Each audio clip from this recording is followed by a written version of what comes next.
Dawn broke over the Texas borderlands, painting the rugged landscape in hues of amber and gold. Marcus Wade stood on his porch, coffee mug in hand, eyes scanning the horizon with practiced precision. At 47, his 6-foot frame remained lean and powerful, though the years had etched deep lines around his eyes and scattered gray through his dark hair. 20 years with the Texas Rangers had taught him to recognize the subtle signs others missed, like the dust trail rising from the access road 3 miles out, too early for regular traffic. He sipped his coffee methodically, tracking the vehicle's approach. Old habits died hard. Even 3 years into retirement, Marcus still rose before dawn, checked sight lines, and maintained a mental map of everyone within a 5-mile radius of his grandfather's ranch. The approaching vehicle slowed at his gate, a county sheriff's cruiser. Marcus recognized Deputy Hernandez, nodded slightly as the young officer raised a hand in greeting before continuing his patrol. Not a threat, but the interaction triggered the familiar weight of the SIG Sauer P2-29 holstered beneath his denim jacket. After 2 decades of wearing a badge, being armed felt as natural as breathing. Marcus stepped back inside the modest ranch house, moving to the kitchen where topographic maps of the surrounding area lay spread across the table. Red marks indicated recent suspicious activity, 3 new notations in the past week alone. The Los Diablos cartel had been extending their reach across the border, establishing routes through previously peaceful communities. Marcus had watched the patterns emerge with growing concern. He wasn't looking for trouble. After taking 2 bullets during his final operation, Marcus had accepted his captain's suggestion to retire with full honors. The surgeons had done remarkable work reconstructing his shoulder, but damp weather still sent lightning bolts of pain down his left arm. Most days, he managed well enough, tending to the cattle, maintaining fences, and enjoying the solitude he'd craved during years of high-stakes operations. The Winchester grandfather clock, a family heirloom predating the Texas Revolution, chimed 7 times. Marcus folded the maps deliberately, tucking them into a drawer before retrieving his rifle from the gun cabinet. Morning perimeter check, another habit he couldn't break.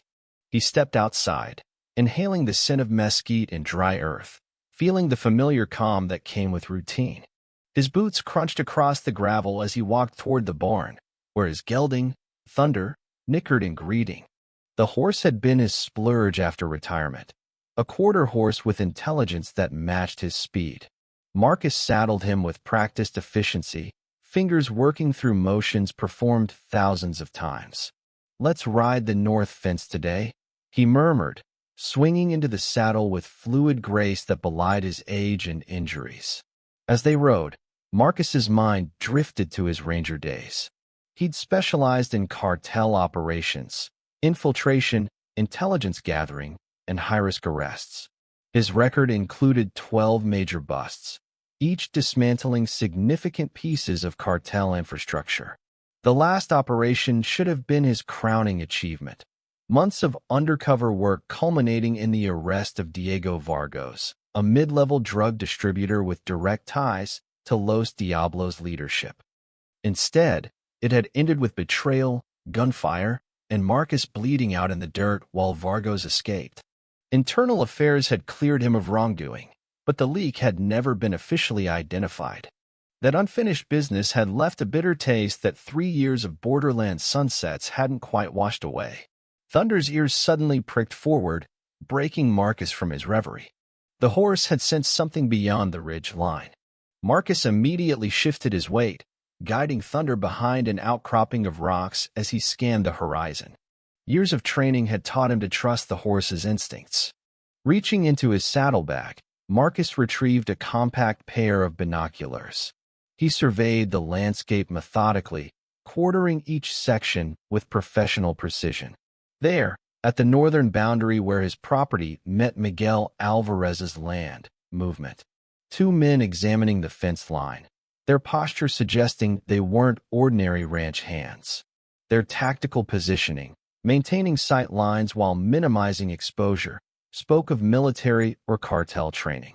Marcus watched as one man attached something to a fence post before both retreated to a waiting SUV with darkened windows and no visible plates. Not Department of Homeland Security or Border Patrol, they drove marked vehicles and moved differently. These men had the cautious efficiency of predators in unfamiliar territory. When they departed, Marcus waited 15 additional minutes before approaching the location. The object on the fence post proved to be a sophisticated surveillance camera, carefully disguised to blend with the weathered wood. Its presence confirmed his growing suspicions. Someone was mapping the area, identifying patterns and vulnerabilities. Cartel scouts, most likely the advanced team that preceded major operations. Instead of removing the camera, Marcus adjusted it slightly, ensuring it would capture endless footage of grazing cattle rather than the hidden arroyo that provided access to the backcountry. Let them waste time reviewing hours of mundane ranch operations while he gathered more information. This wasn't the first sign of cartel interest. 3 weeks ago, he discovered ATV tracks cutting across his eastern pasture. The following week, Miguel had reported suspicious men claiming to represent a development company, offering cash for land access rights. Yesterday, Maria Delgado at the general store mentioned strangers asking questions about local law enforcement patterns. Taken individually, each incident might seem innocent. Combined, they formed a pattern Marcus recognized all too well from his ranger days, the preliminary phase of establishing a new trafficking corridor. The cartels had grown sophisticated, conducting extensive reconnaissance before committing resources to a new route. Marcus guided Thunder back toward the ranch house, mind-calculating options. His first instinct, calling his former captain, was complicated by recent changes in the ranger leadership. Captain Reeves had retired 6 months after Marcus, and the new command structure included officers Marcus didn't know personally. In his experience, cartel operations this methodical usually included law enforcement infiltration, making blind outreach risky. As the ranch house came into view, Marcus noticed a dust cloud approaching from the south, Miguel's ancient Ford pickup rattling down the access road. He adjusted course to intercept his neighbor, recognizing the urgency in the vehicle's speed. Miguel braked hard as they met, rolling down his window. At 65, the third-generation rancher had weathered into a man who resembled the land itself, tough, enduring, with deep creases mapping a life lived entirely outdoors. They came back, Miguel said without preamble, his voice tight with controlled anger. 3 of them this time. Not asking anymore. Telling me I should consider their offer before things get complicated. Marcus dismounted, tying Thunder to the fence post.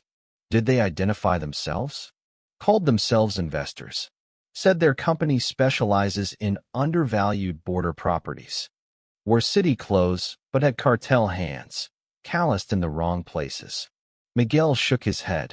I've watched my cattle get stolen and my fences cut, but no one's ever threatened me on my own porch before. You and Rosa should stay with your daughter in El Paso for a while, Marcus suggested, knowing the advice would be refused before Miguel's head even started shaking. My father held this land against rustlers and raiders. My grandfather built that house when this was still Mexico. I'm not running. Miguel's weathered hand tightened on the steering wheel. But I am getting the old Winchester down from above the fireplace. Marcus nodded, understanding completely. Keep your phone charged. Any more visits, you call me immediately, don't confront them alone.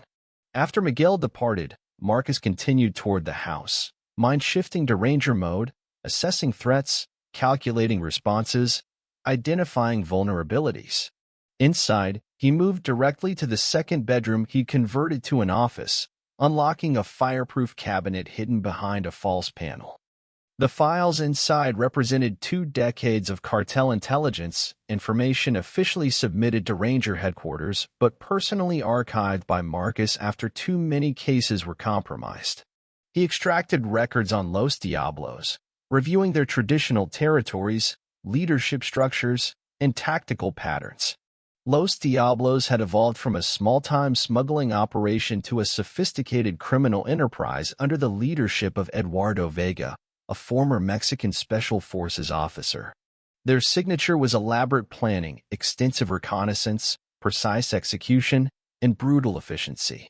While other cartels relied on overwhelming force and terror, Los Diablos employed strategic thinking that made them particularly dangerous. Most concerning was their preference for establishing operations in remote communities with limited law enforcement resources. The 3 counties surrounding Marcus's ranch fit their profile perfectly: understaffed sheriff's departments, significant distances between properties, and excellent access to interstate transportation networks once contraband crossed the border. Marcus spent hours reviewing intelligence reports, identifying similarities between past Los Diablos operations and current regional activities. By mid-afternoon, a clear picture had emerged. The cartel wasn't just passing through. They were establishing infrastructure for a major corridor. The surveillance, property inquiries, and intimidation represented their standard opening moves. He needed more current information. Marcus changed into town clothes, trading his work denims for less conspicuous attire that would blend in at the Broken Spoke, the local bar where ranch hands and Border Patrol agents often crossed paths.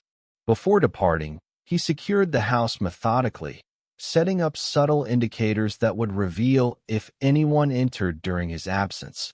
A hair across the door frame, a pencil positioned precisely on his desk, alignment marks on the cabinet drawers. The drive into San Miguel took 20 minutes, the small town appearing suddenly after miles of empty landscape. Despite its proximity to the border, San Miguel had remained relatively peaceful, a fact Marcus now recognized as strategic rather than fortunate. Cartels preferred crossing points with minimal prior activity, avoiding established border patrol patterns. The Broken Spoke occupied a weathered building on the town's main street, its neon sign flickering intermittently in the late afternoon sun. Marcus parked down the block, observing the vehicles outside: 3 Border Patrol SUVs, several local trucks, and 2 rental cars with Arizona plates that seemed out of place. Inside, Marcus nodded to familiar faces as he made his way to the bar. Javier, the owner, acknowledged him with a slight chin lift while continuing to fill drink orders.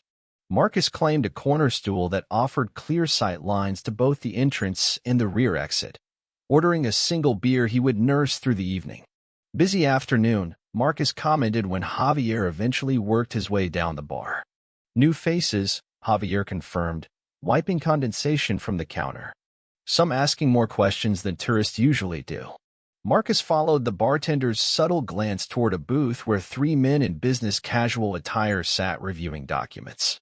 Their posture, even while seated, suggested military or law enforcement training. Backs to the wall, clear views of entries and exits, maintaining separation between themselves. Credit cards say they're agricultural consultants, Javier continued, his tone indicating skepticism. Asking about water rights, property boundaries, and road access to the backcountry. Marcus nodded slightly, absorbing the information while scanning the room for other anomalies. Near the pool tables, 2 local ranch hands were engaged in animated conversation with Deputy Hernandez. The deputy's body language registered as tense, his eyes repeatedly drifting toward the business visitors. For the next hour, Marcus engaged in casual conversations that yielded concerning details. Border Patrol reported increased sensor hits in previously quiet sectors. Local businesses mentioned cash-heavy customers appearing without explanation. 3 properties had changed hands in the past month, all purchased through shell companies with minimal documentation. As darkness fell outside, the Arizona visitors paid their tab and departed. Marcus waited 10 minutes before following, maintaining a careful distance as they drove toward the county courthouse. Their vehicle parked briefly beside the sheriff's department, where a uniformed officer emerged to exchange something through the window before they continued toward the highway. The interaction confirmed Marcus's suspicions.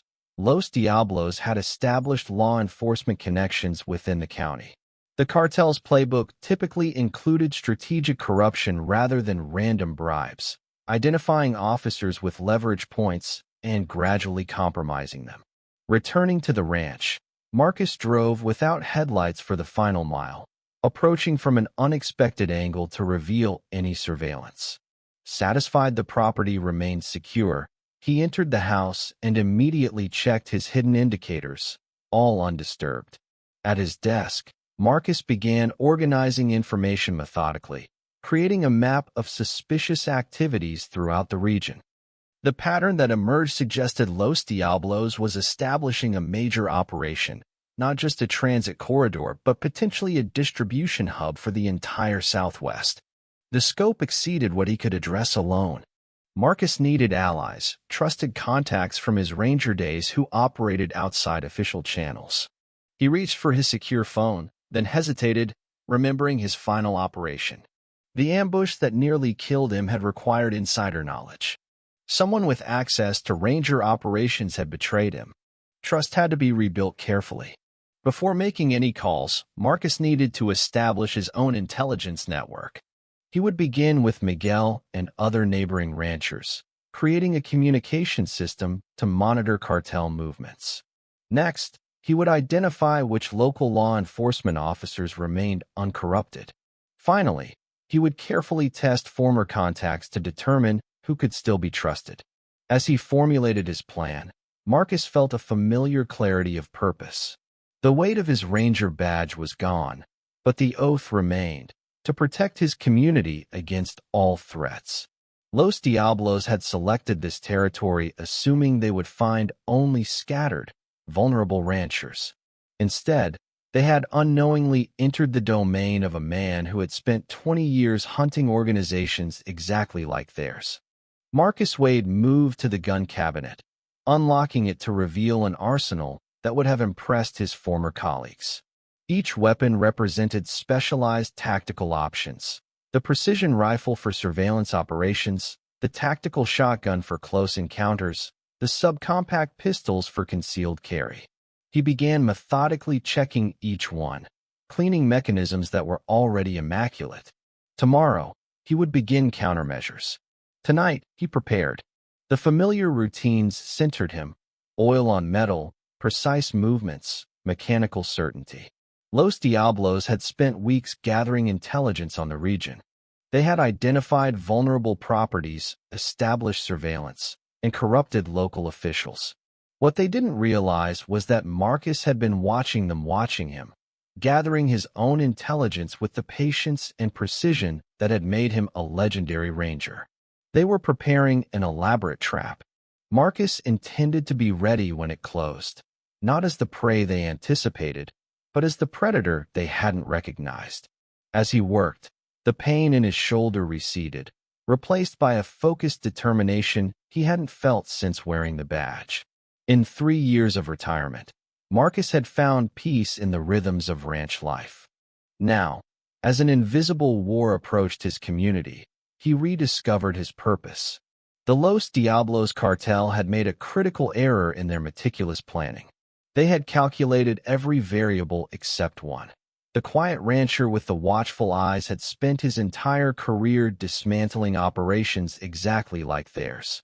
And unlike his ranger days, restricted by jurisdictions and regulations, Marcus Wade now operated by a simpler code, protecting his home by any means necessary. As midnight approached, Marcus completed his preparations and stepped onto the porch. The vast Texas sky stretched above him, stars brilliant in the clear air. Somewhere in the darkness, cartel scouts were watching, believing they had found an aging rancher vulnerable to intimidation or force. Marcus allowed himself a rare smile as he surveyed his land. Let them come. After years of pursuing cartels across borders and jurisdictions, he would finally face them on his terms, on his territory. The trap they were setting would become their own undoing. 3 days passed with Marcus methodically gathering intelligence. Each morning, he rode different sections of his property, identifying surveillance equipment without disabling it. The cameras were professional-grade, weather-resistant with cellular transmission capabilities, positioned to monitor access points and daily patterns. He'd located 7 devices so far, each carefully documented on his growing tactical map. Miguel hadn't responded to calls since their last conversation. Concern gnawed at Marcus as he saddled Thunder for a ride to his neighbor's property. The morning air carried an electric quality that seasoned rangers recognized, the atmospheric tension preceding conflict. Thunder moved at an easy trot across the familiar terrain, but Marcus directed him through arroyos and dry creek beds, avoiding open ground and established trails. 20 minutes later, he approached Miguel's ranch from the eastern ridge, using scrub oak for cover as he surveyed the property through binoculars. The absence of activity immediately triggered alarms. No smoke from the chimney, no vehicles in the yard, no chickens pecking around the coop. Miguel's dogs, typically vocal at any approach, were nowhere to be seen. Most telling was the front door, standing slightly ajar despite Miguel's habitual caution. Marcus dismounted, securing Thunder in a protected hollow before proceeding on foot. His SG Sauer now rode in his hand rather than its holster, his movements becoming the silent, methodical advance of his ranger days. He approached from the blind side of the house, using outbuildings for cover, scanning for signs of observation or ambush. The ranch was empty but told a story Marcus could read with professional clarity. Scuff marks on the porch, a broken flower pot, signs of struggle rather than willing departure. Inside, drawers hung open, contents disrupted but not thoroughly ransacked. This wasn't robbery but intimidation, a message being sent. In the kitchen, a single chair had been repositioned to face the door, a cigarette crushed out on the table beside it. Someone had waited, perhaps for hours, to confront Miguel. A faint blood smear on the doorframe heightened Marcus's concern. Not enough blood for a fatal encounter, but evidence of violence nonetheless. A search of the bedroom revealed hastily packed luggage. Miguel and Rosa had taken clothing and medications, but left documents and family photos. Not a planned trip, then. The final confirmation came from the empty space above the fireplace where Miguel's prized Winchester had hung for decades. Marcus pieced together the scenario. Miguel had been confronted, likely roughed up as a warning. He'd taken Rosa and fled, bringing his rifle but leaving in haste. Their absence from the community grapevine suggested they'd left without telling neighbors, either from fear or under direct threat. A vehicle approached outside, the distinctive rumble of Sheriff Patterson's county-chute SUV. Marcus holstered his weapon and stepped onto the porch as the sheriff parked. At 58, Sheriff Thomas Patterson had served 4 terms, running unopposed in the last 2 elections. His weathered face and deliberate manner projected reliability, though Marcus had always sensed a certain flexibility in the man's principles. Not corruption exactly, but a willingness to look the other way when confrontation seemed disadvantageous. "Thought I might find you here," Patterson said, removing his sunglasses. "Miguel called in yesterday from El Paso. Said he's visiting family for a few weeks. Asked me to keep an eye on his place." The sheriff's eyes narrowed slightly. "Didn't mention deputizing you for the job." Neighborly concern, Marcus replied evenly. "Miguel mentioned trouble with some persistent buyers. Thought I'd check when he didn't answer his phone." Patterson nodded slowly. "These development companies can be pushy. Economic opportunity, though? County could use the tax revenue. Seems like more than developers," Marcus commented. "Miguel's not easily spooked. People get worked up over nothing these days." Patterson adjusted his gun belt in a seemingly casual movement that nonetheless drew attention to his authority. "Border talk, cartel rumors, makes folks jumpy." Marcus noted the sheriff's deliberate downplaying. "Any unusual activity reports lately?" "Nothing significant." Patterson's response came too quickly. "Few trespassing calls, some cattle interference. Normal border country issues." The conversation continued in this vein, Patterson offering bland reassurances while Marcus probed subtly for information. The exchange confirmed what Marcus already suspected. The sheriff was either compromised or deliberately ignorant, neither option providing any confidence in official protection. As Patterson departed, Marcus returned to Thunder and rode back to his property using an indirect route. The situation had escalated from surveillance to direct intimidation. Miguel's disappearance represented a tactical shift, Los Diablos moving from reconnaissance to territorial control. Back at his ranch, Marcus initiated his contingency protocols. First, a series of calls to former colleagues using secure methods that established years ago, encrypted messages and prearranged code phrases that would alert them without explicit details. Next, activation of security systems more sophisticated than most would expect on a remote cattle ranch, motion sensors, infrared cameras, and pressure plates installed during his first month of retirement. By midday, Marcus had received confirmation that Miguel and Rosa had indeed reached El Paso safely, though they were unwilling to speak directly even through secure channels. Their fear spoke volumes about the threats they'd received. As evening approached, Marcus prepared for his most direct reconnaissance yet. Dressed in dark tactical clothing, with his face blackened by camouflage paint, he slipped out through a drainage culvert that provided exit without triggering his own security systems or the cartel's surveillance. His destination was the abandoned Wilkins property, a foreclosed ranch 5 miles south that satellite imagery had shown hosting unusual nighttime activity. Moving on foot through terrain he knew intimately, Marcus navigated without artificial light, the quarter moon providing sufficient illumination for his experienced eyes. 3 hours of careful movement brought him to a ridgeline overlooking the Wilkins place. The main house remained dark, but the large metal barn showed signs of activity. Faint light leaking from covered windows, the occasional movement of vehicles arriving and departing without headlights. Marcus settled into a protected observation position, deploying a specialized scope that enhanced available light without the telltale infrared signature that counter-surveillance might detect. For hours, he documented movements, cataloging vehicles and personnel with the methodical precision that had made him a legendary ranger. The operation below was sophisticated. Vehicles arrived from multiple directions, never establishing predictable patterns. Armed guards maintained perimeter security with disciplined rotations. What appeared to be shipments were transferred efficiently from larger trucks to smaller vehicles more suitable for dispersed distribution. Most significantly, Marcus identified Edgar Vega among the supervisors, Eduardo's younger brother and Los Diablos operations specialist. His presence confirmed this wasn't merely a transit point, but a major investment for the cartel. Edgar was never deployed for routine matters. Known for his intricate planning and psychological warfare, Edgar had transformed Los Diablos' tactical operations. Where other cartels relied on brute force, Edgar employed elaborate schemes that neutralized opposition through a combination of intimidation, corruption, and precisely applied violence. His trademark was creating situations where enemies destroyed themselves, complex traps that turned strengths into vulnerabilities. Marcus had encountered Edgar's work twice during his ranger career.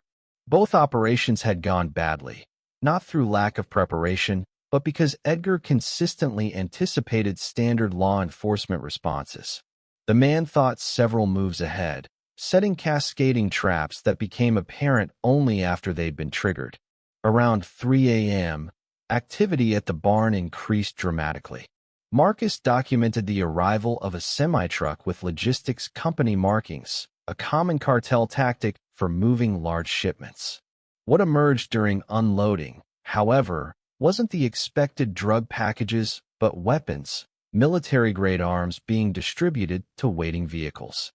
Los Diablos was arming up significantly. This went beyond establishing a smuggling route.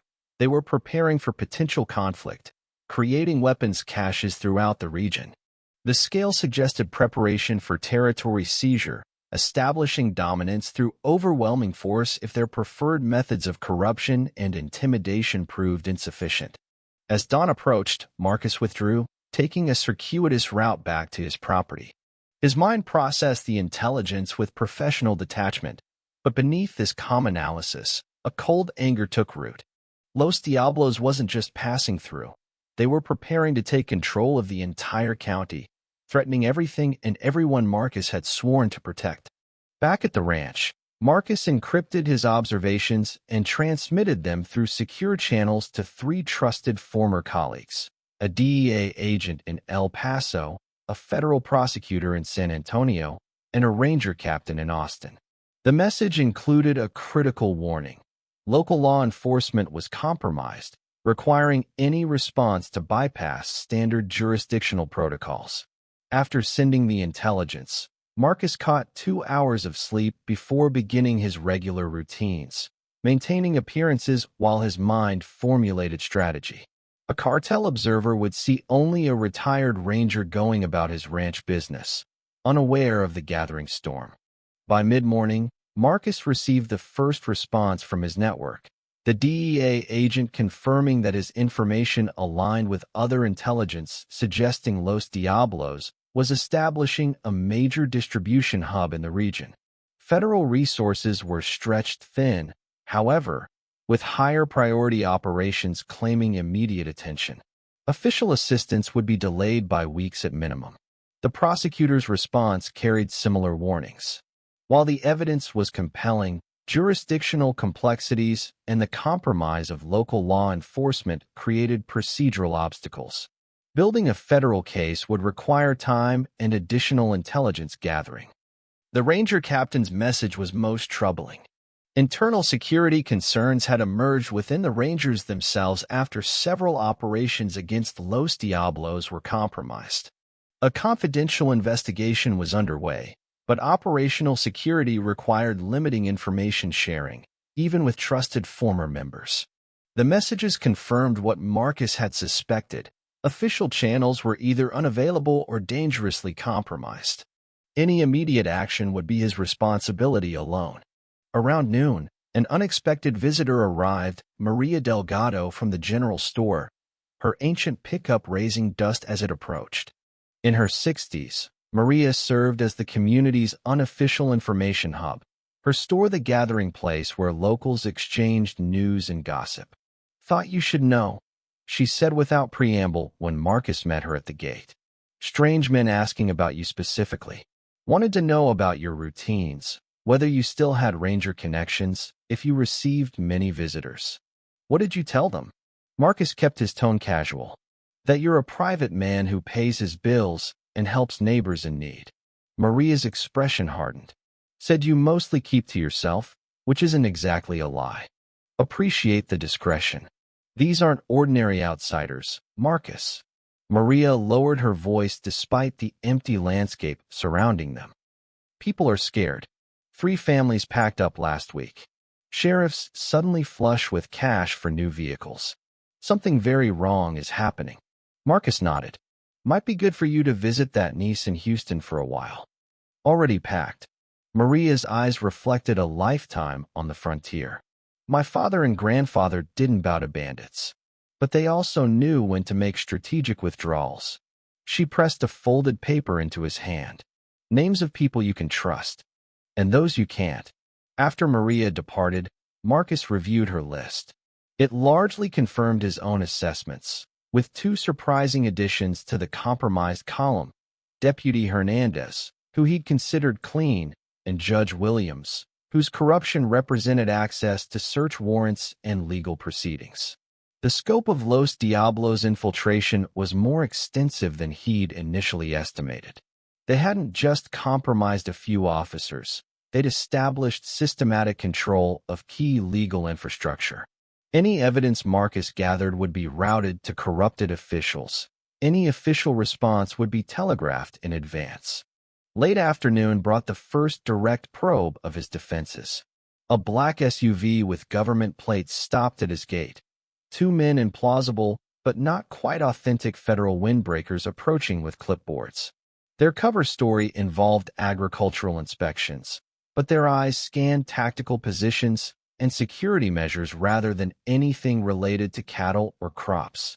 Marcus played along, portraying a mildly annoyed but cooperative rancher while feeding them carefully crafted misinformation. He mentioned plans to visit his sister in Austin for the weekend. He had no sister. Complained about his western fence line requiring repair. It was fully secure, and referenced financial pressures that might make him receptive to selling. His finances were excellent. The inspectors departed with false intelligence that would send Los Diablos looking in wrong directions, while Marcus solidified his preparations. Their appearance confirmed his timeline estimates. The cartel was in final reconnaissance before making their move. That evening, Marcus received an encrypted message from Miguel, relayed through secure channels. His friend remained in El Paso under cartel surveillance, having been explicitly warned that returning home would trigger reprisals against extended family. The message included critical intelligence. Los Diablos had scheduled a major shipment for the following week, coinciding with Sheriff Patterson's convenient fishing trip to Lake Texoma.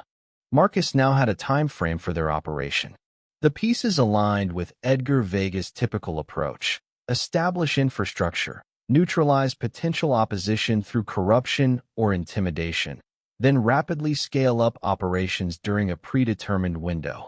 As night fell, Marcus began final preparations. He established rally points and supply caches at strategic locations throughout his property. Weapons and equipment were positioned for rapid access, communications gear tested, escape routes verified. Years of Ranger operations had taught him to prepare for all contingencies, from full tactical engagement to strategic withdrawal. A series of innocuous social media posts established his cover story: commentary about fence repairs, mentions of cattle sales, and references to his fictional sister in Austin. Anyone monitoring his digital presence would find a predictable pattern suggesting routine activities rather than tactical preparation. Shortly after midnight, Marcus detected the first physical encroachment on his property, subtle disturbances in the perimeter sensors indicating reconnaissance elements approaching from multiple directions. Rather than confronting them, he allowed the intrusion, monitoring their movements through his security systems. The cartel scouts were professionals, moving with disciplined precision as they mapped approaches to the house, identified security measures, and established potential sniper positions. Their thorough assessment would inform Edgar's tactical plan, a plan Marcus intended to predict and counter before it could be executed. By dawn, the scouts had withdrawn, believing their presence undetected. They would report back to Edgar with detailed intelligence about vulnerable approaches, daily patterns, and defensive weaknesses. This information would form the foundation of Los Diablos' operation against what they perceived as an isolated, aging ex-ranger. What Edgar couldn't know was that Marcus had spent decades studying cartel tactics, particularly the elaborate schemes that were Edgar's trademark. The younger Vega had a particular methodology, creating scenarios that forced targets to choose between equally dangerous options, using psychological pressure to drive victims into carefully prepared traps. The most likely approach would be manufactured crisis requiring Marcus to leave his secured property, channeling him into an ambush along predetermined routes. Edgar would establish multiple layers of containment, each designed to appear as potential escape while actually constricting options further. Rather than waiting for this trap to materialize, Marcus would force Edgar's hand, disrupting his timeline and methodical planning. The cartel expected an isolated, defensive opponent. Marcus would become the aggressor, targeting their operation before their elaborate scheme could be implemented. As morning light spilled across the landscape, Marcus completed preparations for his counter-operation. Tonight, while Edgar finalized his plans based on scout reports, Marcus would strike the Wilkins property, not to eliminate the cartel presence, which was beyond one man's capabilities, but to extract intelligence that would reveal the full scope of their regional network. Unlike his Ranger days, constrained by legal procedures and jurisdictional limitations, Marcus now operated according to frontier justice, protecting his community against imminent threat by any means necessary. Los Diablos had brought war to his doorstep. They would soon discover they'd challenged the wrong opponent on the wrong terrain. Sheriff Patterson's vehicle appeared again on the access road, timing too convenient to be coincidence. The cartel was likely using him to verify Marcus's presence and activities before finalizing their plan. Marcus arranged to be visible mending fences, a routine activity that would reinforce their perception of his ignorance regarding their surveillance. Checking on neighbors after Miguel's sudden departure, Patterson offered his explanation for his presence. "Anything unusual out your way?" "Quiet as ever," Marcus replied, hammering a fence post with deliberate focus. "Though some government boys came by yesterday. Agricultural inspection, they claimed." Patterson's expression flickered briefly, confirmation that the inspectors had reported to cartel handlers. A lot of that going around. Regulations getting stricter every year. Their conversation remained superficial, but beneath the mundane exchange, both men were engaged in tactical assessment. Patterson noting details to report back, Marcus feeding carefully selected information to shape cartel expectations. After the sheriff departed, Marcus received confirmation of his suspicions. A secure message from his DEA contact indicated that Sheriff Patterson had made 3 calls to known cartel-affiliated numbers in the past 24 hours. The trap was being prepared, with Marcus as the intended target. As evening approached, Marcus made final preparations for his counteroffensive. The tactical gear he retrieved from hidden storage reflected his specialized training. Lightweight body armor, communications equipment, and weapons selected for specific operational requirements rather than maximum firepower. Tonight would change everything. By targeting Los Diablos' command center directly, Marcus would disrupt their carefully structured timeline, forcing Edgar to react rather than proceed with his elaborate plan. In doing so, Marcus would sacrifice his greatest advantage, the cartel's underestimation of his awareness and capabilities. After tonight, they would recognize him as the threat he truly was. This offensive approach carried significant risks. Edgar's operation was well-staffed and heavily armed. Marcus would be outnumbered and operating without backup. If captured, he would face consequences beyond legal proceedings. Los Diablos was known for ensuring their enemies understood the cost of opposition before death. These facts didn't deter Marcus. 20 years with the Rangers had taught him that decisive action, executed with precision and surprise, could overcome superior numbers. More importantly, he understood that waiting for Edgar's trap to materialize would only ensure its effectiveness.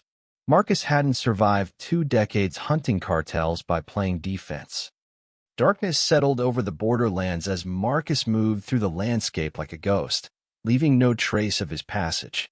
He had abandoned conventional transportation, instead proceeding on foot through terrain few others could navigate in darkness. His approach to the Wilkins property followed no roads or established paths, utilizing dry creek beds and natural depressions to mask his movement. 3 miles from his objective, Marcus paused to verify that his electronic signature remained minimal. The tactical gear he wore incorporated military-grade shielding against infrared detection, and his communications equipment remained passive, receiving only through encrypted channels secured by former intelligence contacts. The night vision device he wore represented technology few civilians could acquire. A single-eye monocular that preserved natural adaptation in his uncovered eye while providing enhanced visualization through the device. This approach, standard in specialized Ranger operations, allowed him to function equally well in varying light conditions without adjustment periods. As he approached the outer security perimeter of the cartel operation, Marcus noted increased activity. Vehicles arriving with greater frequency than during his previous reconnaissance, additional guards positioned at approaches. Something significant was underway, potentially the shipment Miguel had mentioned.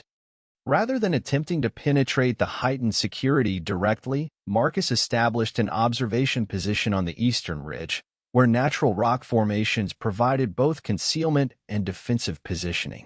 From this vantage point, he deployed a compact surveillance system that amplified conversations from the valley below while recording digital video for later analysis.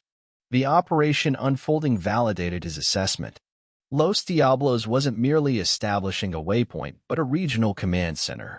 The vehicles arriving contained not only weapons and contraband but communications equipment, tactical gear, and the personnel to establish long-term operations. Most concerning was the helicopter that landed briefly, a civilian model stripped of identifying markings. It delivered what appeared to be technical specialists who immediately began installing equipment in the main barn. The cartel was establishing sophisticated communications and surveillance capabilities, suggesting an operation far beyond standard drug trafficking. Marcus identified Edgar Vega moving among the technicians, personally supervising the installation. His presence confirmed the operation's significance in Los Diablos' expansion strategy. More troubling was the individual who arrived with the technical team, a man Marcus recognized from intelligence briefings as Hector Salazar, Los Diablos' intelligence chief and former Mexican intelligence officer. Salazar's involvement elevated the threat assessment dramatically. Where Edgar specialized in tactical operations, Salazar managed strategic intelligence and counter-surveillance. His presence indicated Los Diablos wasn't just establishing territorial control, but actively hunting security threats, likely including Marcus himself. The recognition forced a tactical reassessment. Marcus's original plan to extract intelligence and withdraw undetected now carried significantly higher risk. Salazar would have implemented counter-surveillance measures beyond standard cartel protocols. Any electronic intrusion would trigger immediate response. Any physical penetration would face sophisticated detection systems. As Marcus weighed alternatives, the decision was suddenly made for him. A guard patrol deviated from established patterns, ascending the ridgeline in his direction. Not a random variation, but a deliberate sweep, suggesting Salazar's counter-surveillance protocols were already active. Engaging the patrol directly would compromise his position and eliminate any advantage of surprise. Instead, Marcus implemented an evasion protocol, withdrawing through a pre-identified route that utilized terrain features to break line of sight while creating minimal disturbance. The patrol continued its sweep, approaching within 30 yards of his former position before turning back toward the facility. Their movement patterns suggested standard security procedure rather than response to detected intrusion. Marcus had evaded detection, but the encounter reinforced Salazar's reputation for thoroughness. From a secondary observation position, Marcus continued monitoring the operation while processing tactical options. Direct engagement remained inadvisable given the personnel and defensive capabilities below. Yet withdrawing without actionable intelligence would leave him reactive rather than proactive against the coming threat. The solution emerged as Marcus observed the transportation logistics. Vehicles departed at regular intervals, taking dispersed routes that suggested distribution operations to satellite locations. These vehicles represented the operation's most vulnerable points, away from the heavily secured facility but still carrying valuable intelligence. Marcus identified a particular truck, smaller than the others, with a single driver and minimal escort, scheduled to depart for what appeared to be a more distant location. The truck's preparation suggested important cargo, yet its security was lighter than other shipments, possibly due to resource limitations or perceived lower risk of interdiction on its intended route. This target balanced operational value against reasonable risk. By intercepting the vehicle away from the main facility, Marcus could acquire intelligence without engaging the full security apparatus under Salazar's command. Moving with renewed purpose, Marcus plotted an intercept course based on the most likely route for a vehicle heading west. The ideal location would be Coyote Pass, a narrow section of road with limited visibility and natural terrain features conducive to controlled interdiction. Marcus reached the pass 30 minutes before the target vehicle, using the time to prepare a precision immobilization that would disable the truck without causing a crash that might damage cargo or electronics. The technique, developed during his specialized ranger training, utilized a carefully calibrated mechanical device that would deploy flat tire strips while simultaneously disabling electronic systems through a localized EMP pulse. The ethical calculations were automatic after years of high-risk operations. The driver and any escort would be temporarily neutralized but not permanently harmed, incapacitated only long enough to secure intelligence before disappearing back into the landscape. Headlights appeared in the distance, approaching at the measured pace of someone navigating unfamiliar territory. Marcus verified through night vision that the vehicle matched his target before initiating the interdiction sequence. The timing required precision. Deploying the device too early would allow the driver to spot it. Too late would reduce its effectiveness. The truck hit the strip exactly as planned, its front tires shredding simultaneously as the EMP triggered. The vehicle lurched, engine cutting out as electrical systems failed. The driver maintained remarkable control despite the sudden mechanical failures, guiding the disabled truck to a controlled stop without leaving the roadway. Marcus approached from the blind side, weapon ready but hoping to avoid lethal force. The driver emerged cautiously, hand moving toward a concealed weapon. Marcus identified himself in fluent Spanish as law enforcement, commanding the man to stop. The driver hesitated, calculating odds before wisely raising his hands.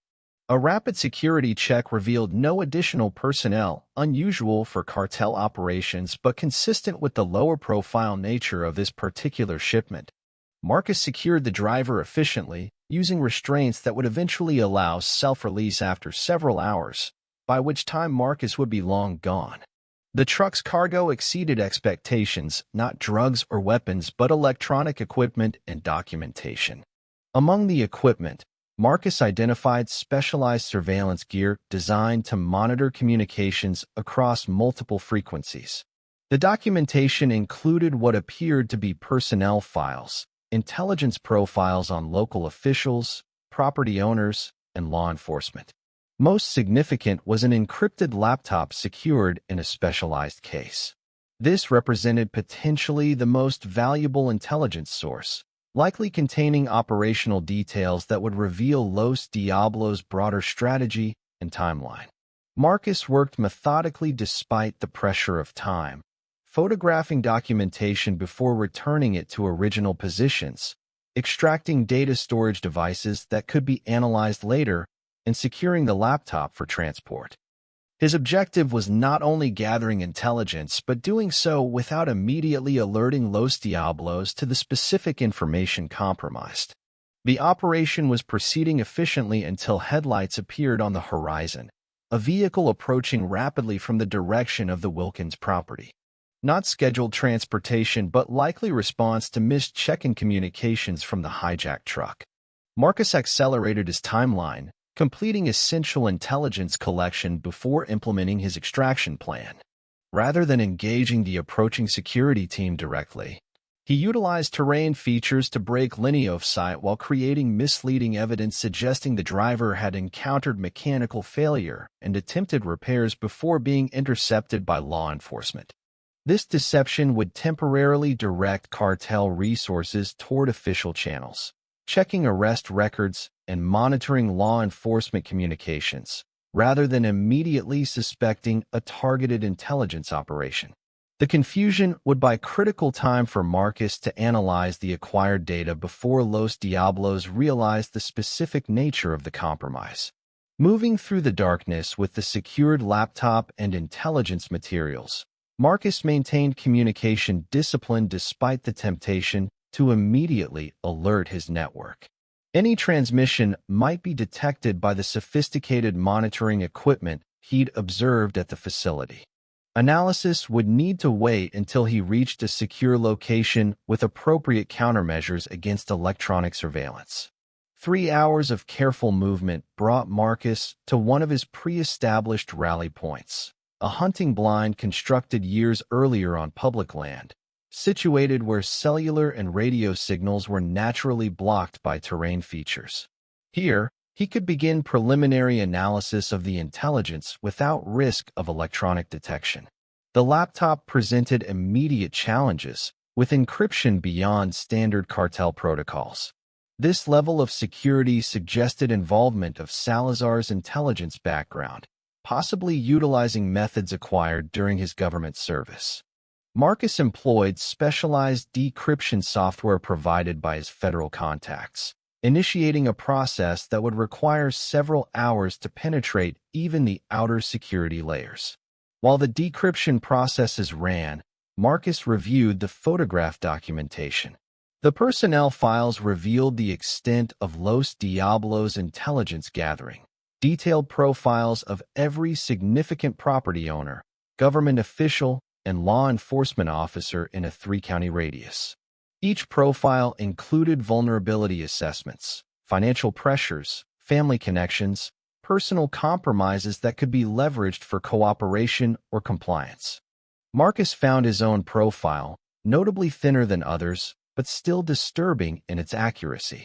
Los Diablos had identified his ranger background, cataloged his known associates, and mapped his property with reasonable precision. Most concerning was the operational assessment. Subject represents significant potential threat, recommended priority neutralization before primary operations commence. This confirmation of his status as a priority target added urgency to his timeline.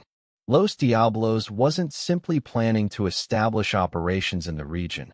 They had specifically identified him as an obstacle requiring elimination before proceeding.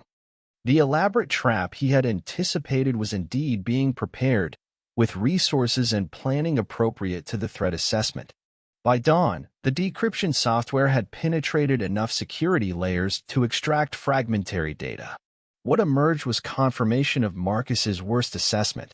Los Diablos was establishing not merely a trafficking corridor but regional dominance, a strategic territory controlled through systematic corruption, intimidation, and targeted elimination of resistance.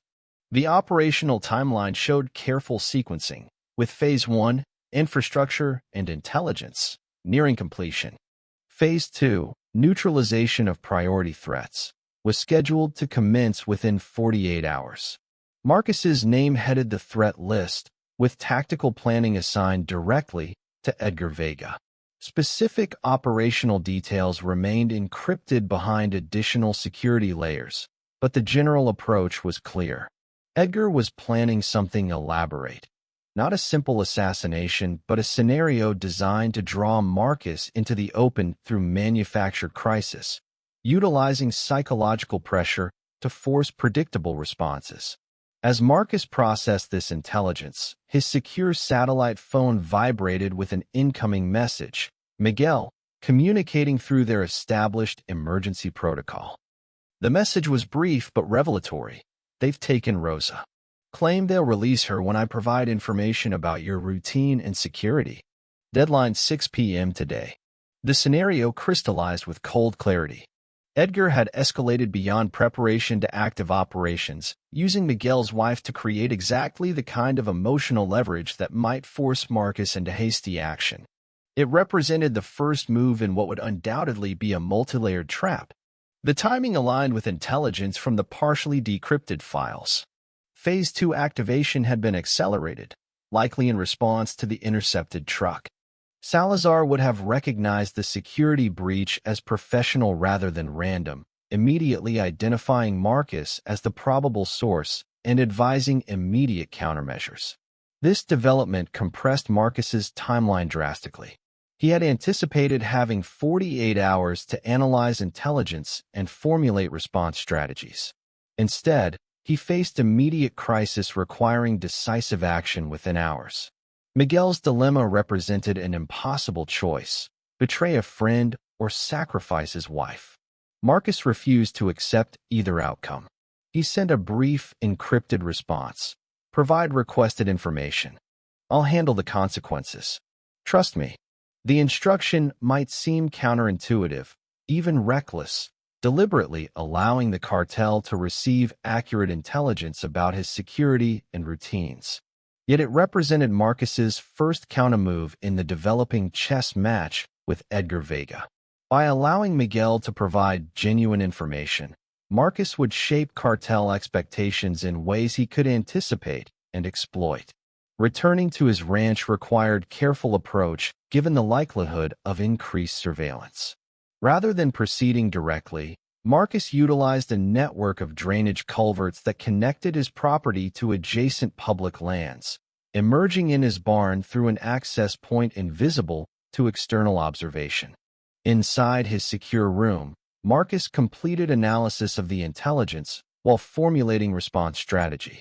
Edgar's approach would almost certainly follow his established methodology, creating situations that forced victims to choose between equally dangerous options, with each choice leading deeper into prepared traps. The precipitating event would likely involve Rosa, either direct threat to her safety or staged release requiring Marcus's intervention. This would force him into the open, where primary containment measures would be waiting. Any obvious escape routes would lead to secondary containment, with multiple fallback positions ensuring that each apparent solution actually condensed the trap further.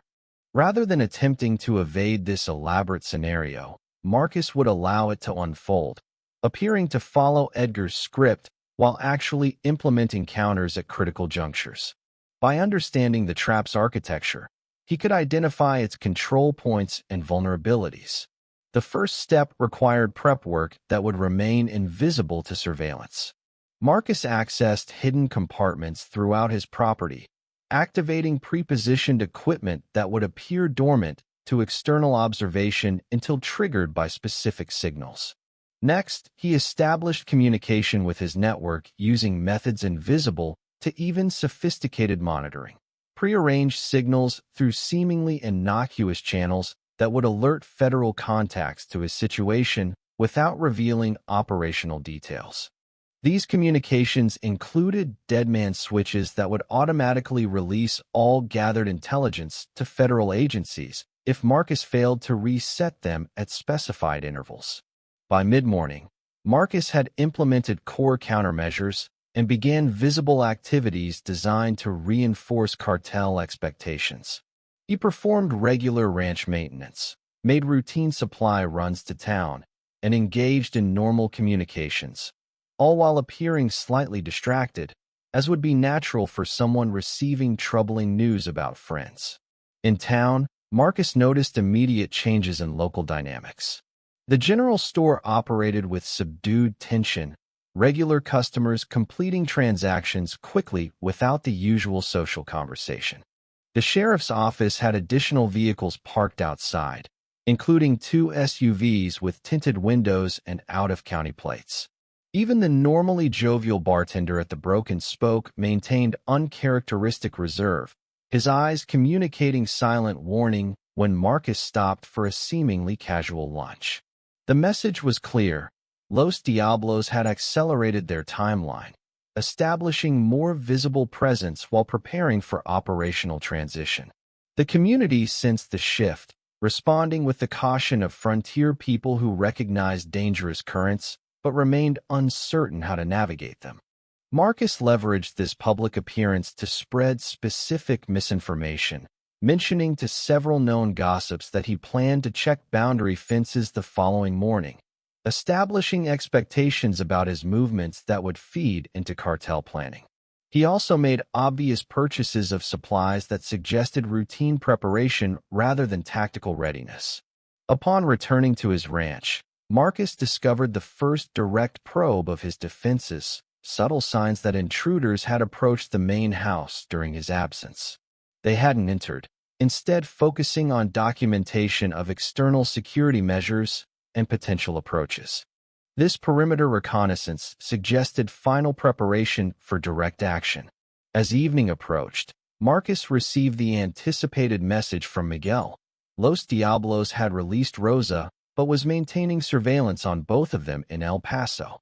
The information Miguel had provided included accurate details about Marcus's security systems, but deliberately omitted the existence of the secure room and underground access points. Details Marcus had never shared precisely because of scenarios like this. The cartel now possessed enough legitimate information to develop operational confidence while remaining unaware of critical countermeasures. This calculated information management represented Marcus's first successful move in the developing confrontation. By nightfall, Marcus had completed final preparations. Weapons were positioned at strategic locations throughout the property, communications equipment tested, escape routes verified. Most importantly, he had established unconventional response options that would confound the sequential trap design that was Edgar's trademark. The precipitating event arrived precisely as Marcus had anticipated. At 9:17 p.m., his phone rang with a call routed through Miguel's number, a distress call reporting that despite promises of release, Rosa remained in cartel custody.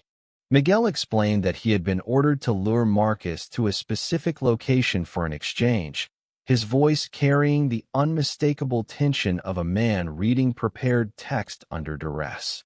The location specified, Jensen's Creek Bridge, represented perfect tactical ground for an ambush. Limited approaches, constrained movement options, and excellent positions for containment teams. It was exactly the scenario Marcus had predicted, emotional leverage forcing movement to a prepared primary containment zone. "I'll be there in 30 minutes, Marcus responded, his voice conveying exactly the concerned determination that cartel monitors would expect. What followed was a performance for surveillance benefit. Visible preparation suggesting urgency and focus on the immediate threat rather than awareness of the broader trap. Marcus moved with apparent haste but controlled efficiency, taking actions that would register as standard tactical preparation to observing operatives. He departed in his truck, driving directly toward the specified location without evasive maneuvers that might suggest trap awareness. This apparent straightforward response aligned perfectly with the psychological profile Los Diablos had developed, the professional lawman responding to direct threat against innocence. The trap awaited exactly as anticipated. As Marcus approached Jensen's Creek Bridge, his enhanced optics identified multiple containment elements, vehicles positioned to block retreat, personnel established at elevated positions covering all approaches, communication equipment indicating coordination with secondary teams. Rather than attempting to avoid this primary containment, Marcus drove directly into it, stopping at the designated exchange point and exiting his vehicle with visible caution but no indication of recognizing the full tactical situation. His apparent focus remained on Miguel and Rosa rather than the surrounding forces. This approach represented calculated risk based on psychological assessment of Edgar Vega's methodology. Edgar's elaborate traps typically focused on forcing victims through sequential containment rather than immediate elimination. The tactical teams would have instructions to capture rather than kill, preserving Marcus for the psychological domination Edgar preferred over simple assassination. Marcus's apparent vulnerability triggered the expected response. Containment teams emerged from concealed positions, weapons trained on him with professional discipline. Among them, Marcus recognized sheriff's deputies alongside cartel operatives, confirmation of how thoroughly local law enforcement had been compromised. "Hands where we can see them, Wade," commanded Deputy Hernandez, his voice carrying the false authority of someone executing legitimate law enforcement action. "There's a federal warrant for your arrest." The fictional warrant represented standard cartel procedure, establishing pseudo-legal cover for what was effectively an abduction. Any resistance would be documented as justifiable force against a fugitive, creating plausible deniability for cooperating officials. Marcus complied with measured caution, his movements suggesting the resignation of someone recognizing overwhelming force rather than a man implementing calculated counter-strategy. As restraints were applied, he scanned for the expected observer. Edgar Vega would monitor this operation personally, given its importance to overall strategy. There, in a vehicle positioned for optimal observation without exposure, Marcus caught the silhouette of Los Diablos' tactical specialist. Edgar wasn't directly participating in the containment, but monitoring its execution, likely already planning the subsequent phases that would systematically break down the captured X-Ranger.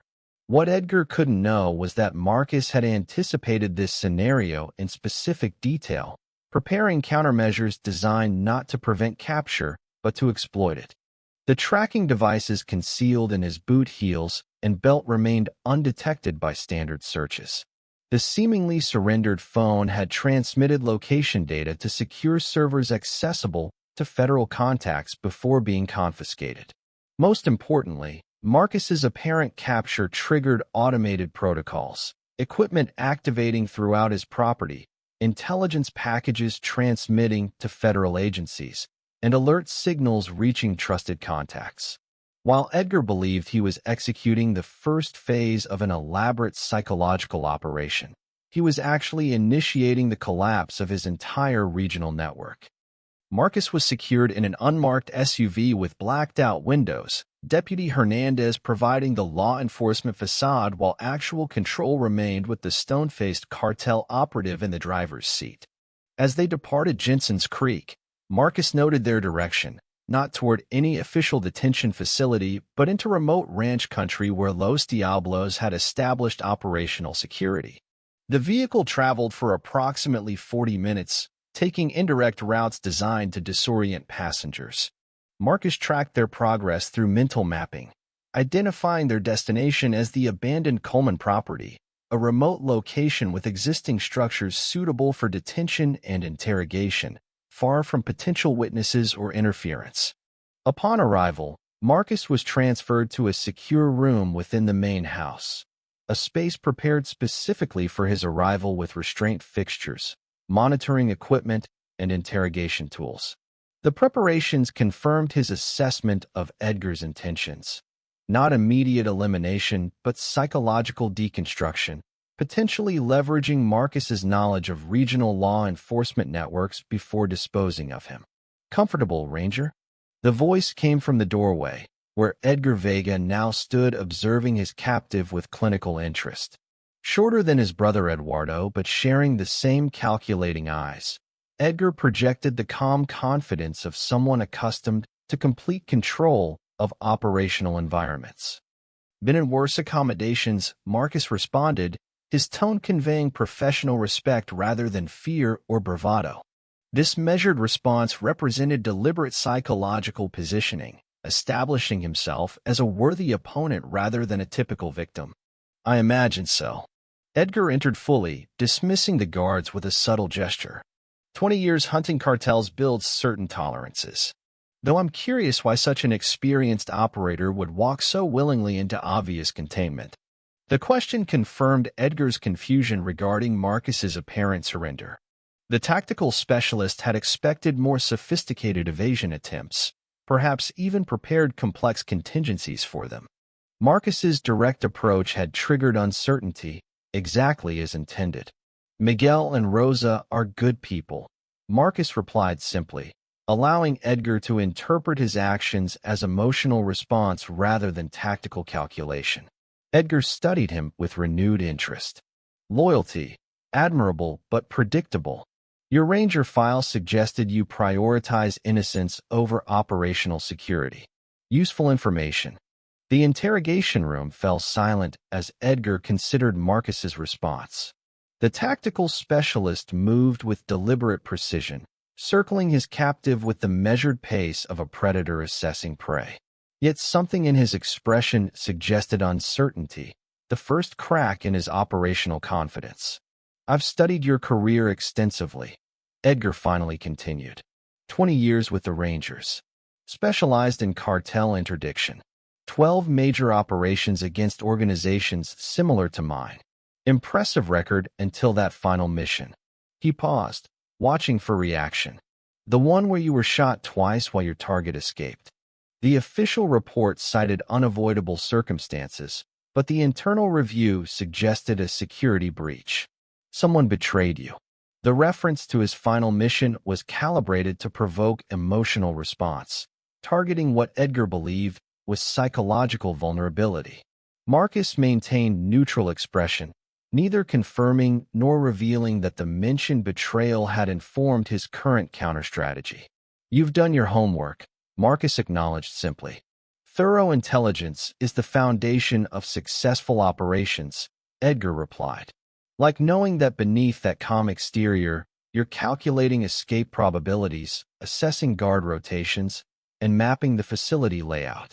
He gestured toward the monitoring equipment. Save your energy. This location was prepared specifically for you, incorporating countermeasures against standard Ranger extraction techniques.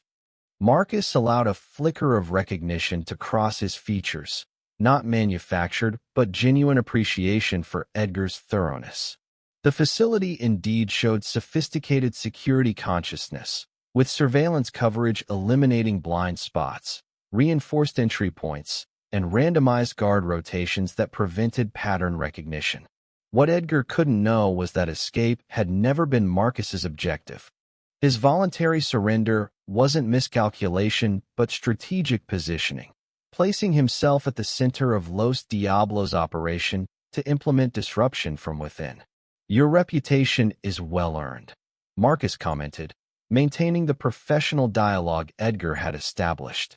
This approach served dual purposes, gathering intelligence through conversation while encouraging Edgar's tendency toward tactical exposition. The strategy worked as Edgar responded to the implicit recognition of his capabilities. Most enforcement agencies fail to appreciate the psychological dimension of conflict. They focus on physical interdiction, seizures, arrests, territory control, while ignoring the mental architecture that sustains organizational resilience. And Los Diablos emphasizes this psychological dimension, Marcus prompted, encouraging elaboration while studying security details visible through the open doorway. My brother provides strength. I provide strategy.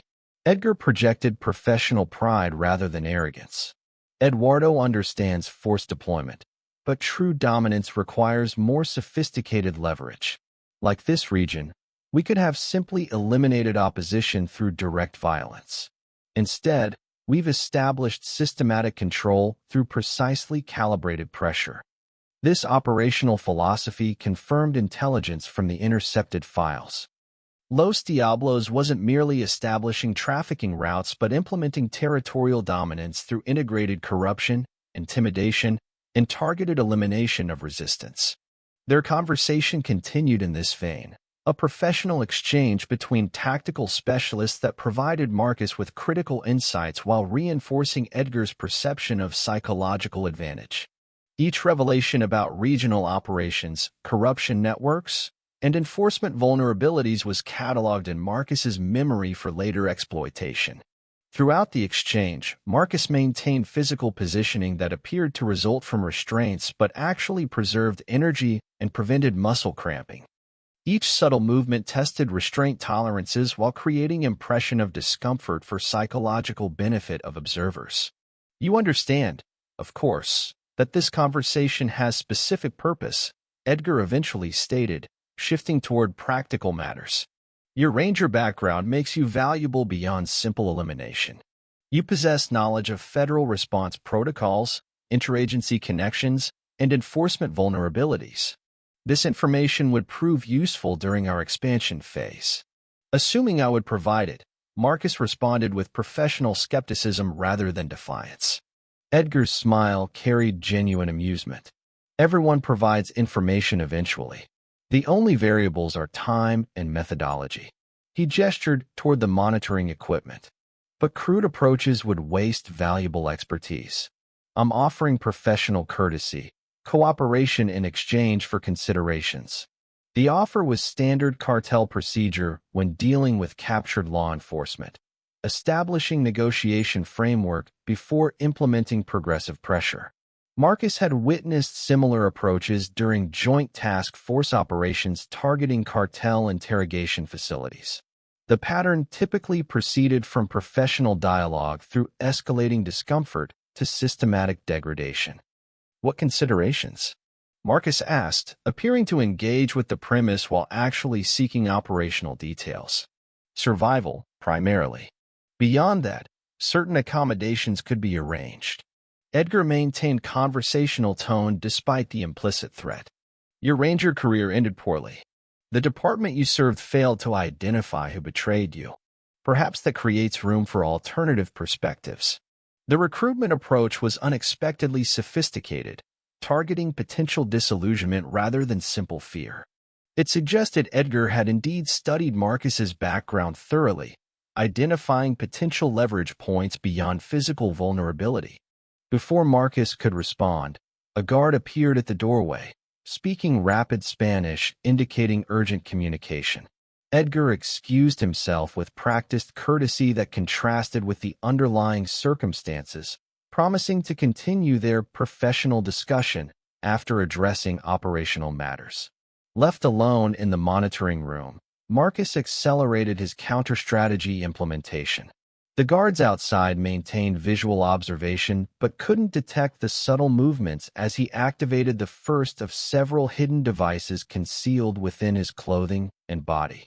These weren't escape tools, but specialized transmitters, each broadcasting specific data packets when triggered. The first transmission contained his confirmed location coordinates, activating pre-positioned surveillance equipment throughout the region that would begin documenting Los Diablos operations for federal prosecution. The second initiated time-delayed protocol that would systematically expose corrupted officials to trusted federal contacts. The third activated specialized equipment within his ranch property, creating strategic disruption that would divert cartel resources. These transmissions represented culmination of preparation that began months earlier, not in response to current threat, but as standard security protocol established upon his retirement. Marcus had anticipated potential targeting by organizations he'd damaged during his career, implementing countermeasures that remained dormant until activated. Edgar returned approximately 20 minutes later, his earlier conversational demeanor replaced by focused intensity. "It seems our timeline requires acceleration," he announced without preamble. "Your capture triggered unexpected response patterns in federal surveillance. Someone is still watching your back, Ranger." The statement confirmed that Marcus's automated protocols had been detected, though misinterpreted as external response rather than pre-positioned countermeasures. This misconception worked to his advantage, creating impression of broader operation that would pressure Edgar toward hasty decisions. "Various agencies monitored my activities after retirement," Marcus offered, providing plausible explanation that would reinforce Edgar's misconception. Standard procedure for personnel with sensitive operational history. This partial truth served strategic purpose, encouraging Edgar to perceive external threat requiring immediate response rather than sophisticated counter-strategy implemented by Marcus alone. The resulting operational adjustments would create vulnerabilities within Los Diablos' carefully structured plan. Edgar studied him with renewed calculation. "Regardless, our conversation must progress more efficiently." He motioned to guards who entered with additional equipment. "I've enjoyed our professional exchange, but circumstances now require more direct methods." What followed was precisely the escalation Marcus had anticipated: transition from psychological leverage to physical pressure. The implemented techniques reflected Edgar's professional background: discomfort rather than outright torture, systematic rather than emotional, designed to erode resistance gradually without rendering the subject uncommunicative. Throughout this phase, Marcus employed counterinterrogation techniques developed during specialized Ranger training.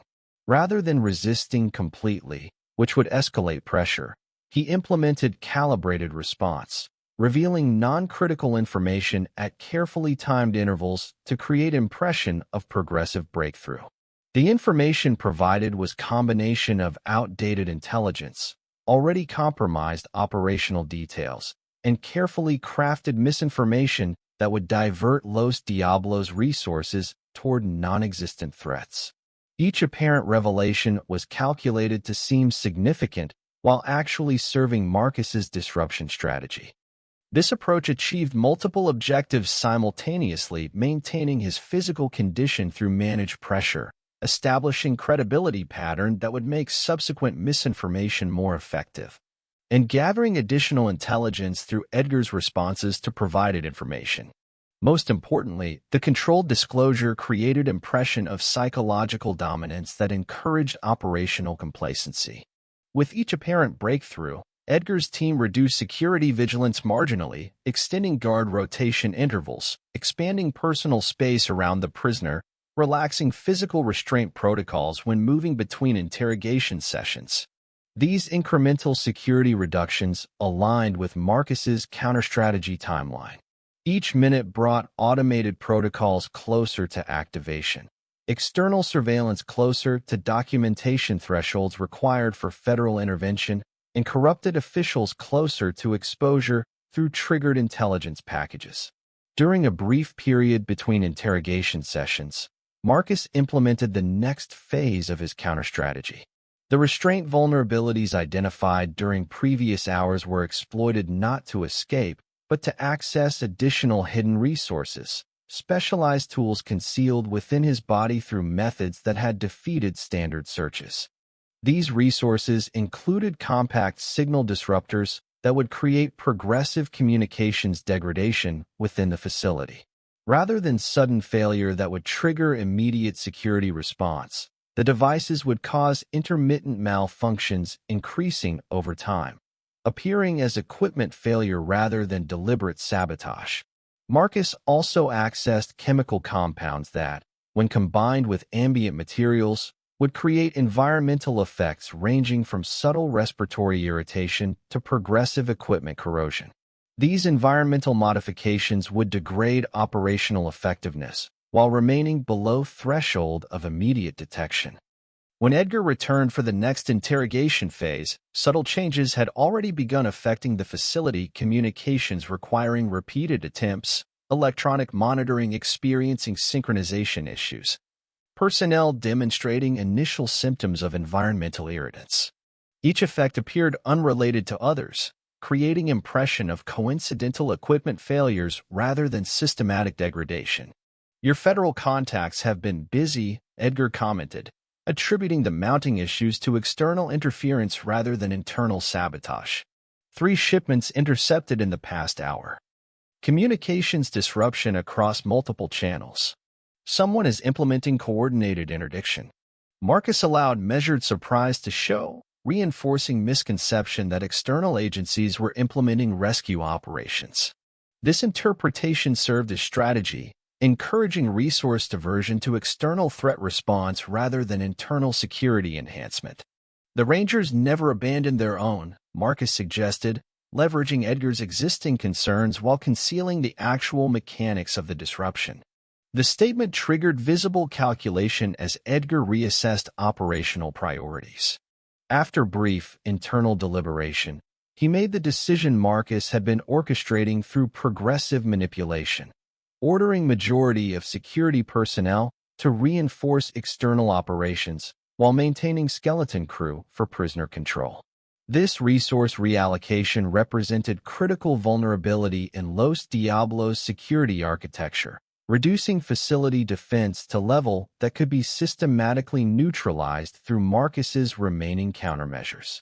The tactical specialist had fallen into the precise trap Marcus had designed, focusing on perceived external threat while ignoring the more immediate internal vulnerability. "Secure the prisoner for transport," Edgar instructed the remaining guards. "We're relocating to secondary facility immediately." The transport order represented unexpected opportunity. Movement protocols inherently created security vulnerabilities beyond static detention. Marcus adjusted his timeline accordingly, accelerating certain elements while delaying others to exploit this tactical development. As preparation for transport began, Marcus implemented the most aggressive phase of his environmental modification, releasing concentrated compounds that would substantially degrade operational awareness through enhanced respiratory and sensory effects. Combined with the already compromised communications and monitoring equipment, these effects created compounding vulnerability.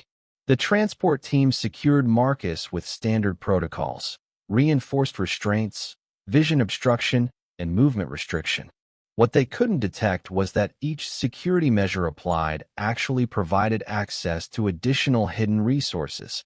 Restraints contacting chemical accelerants, vision obstruction concealing access to specialized tools, movement restrictions creating physical contact with activation mechanisms. As they moved Marcus through the facility toward waiting vehicles, progressive failure cascaded through remaining security systems. Communications failed completely, monitoring equipment displayed false information, and personnel experienced increasing disorientation from environmental compounds. Marcus tracked their movement through the facility despite vision obstruction, mapping their progress against mentally reconstructed floor plan. When they reached the optimal position, a transition point between buildings with minimal structural protection and maximum distance from reinforcement, he implemented the final phase of his counter strategy. The flashbang device concealed within his clothing activated with precisely calibrated effect, sufficient disorientation to neutralize the immediate escort without structural damage that might trigger remote monitoring. Simultaneously, the specialized restraint degradation compounds activated, compromising key connection points through accelerated molecular breakdown. In the 3 seconds of maximum disorientation following the non-lethal device activation, Marcus executed the transition from apparent prisoner to operational controller. Restraints were neutralized through prepared stress points, vision obstruction removed, and escort personnel secured using their own equipment before they could implement recovery protocols. What followed was not panicked escape, but methodical implementation of pre-planned sequence. First, communications equipment was secured from neutralized personnel, providing access to Los Diablos' operational channels. Next, facility security systems were accessed through commander override codes extracted during earlier intelligence collection. Finally, the remaining guards were systematically isolated through false instructions transmitted through compromised communication channels. Within 7 minutes of initiating active countermeasures, Marcus had effectively neutralized the facility's security architecture without alerting external Los Diablos elements. The operation wasn't frantic combat, but precise system manipulation, turning the cartel's own security protocols and communication procedures against them. This approach reflected Marcus's operational philosophy developed through 20 years of high-risk encounters. Where others might rely on overwhelming force or specialized equipment, Marcus focused on identifying and exploiting system vulnerabilities through patience and precision. With the immediate facility secured, Marcus implemented the intelligence collection phase of his operation. The Coleman property contained centralized data systems that managed regional Los Diablos operations, information that would provide federal agencies with comprehensive network visualization for systematic dismantling. Rather than attempting complete data extraction, which would require time and specialized equipment, Marcus implemented targeted collection focused on operational essentials, leadership structures, distribution networks, corruption channels, and financial mechanisms. This approach prioritized actionable intelligence over raw data volume. As he completed primary collection objectives, Marcus detected vehicle approach through perimeter sensors he'd reprogrammed to provide early warning. Pattern analysis indicated tactical team deployment rather than routine transport. Edgar had likely discovered the facility compromise and dispatched response elements. Rather than attempting to complete full intelligence collection, Marcus initiated final facility protocols, evidence preservation, system lockdown, and controlled asset denial. These measures would ensure that even if Los Diablos re-established physical control, the operational value of the facility would remain compromised. The approaching tactical team represented significant threat, with response protocols designed specifically to counter law enforcement intervention. Direct confrontation would create unacceptable risk with minimal strategic benefit, particularly since primary counter-strategy objectives had already been achieved. Marcus implemented the pre-established extraction plan, utilizing maintenance tunnels identified during earlier facility mapping to access emergency exit routes, while deploying sequential diversions to mask his actual movement. This approach prioritized successful extraction over engagement, preserving both operational security and intelligence already collected. The tunnel system emerged in surrounding scrubland approximately 400 meters from the main facility, sufficient distance to break direct pursuit while remaining within operational range of communications interception equipment. From this position, Marcus established observation posts that provided visibility of cartel response while maintaining extraction options. The tactical team's arrival confirmed his assessment of Edgar's response protocols for vehicles deploying specialized personnel with military-grade equipment and coordinated movement patterns.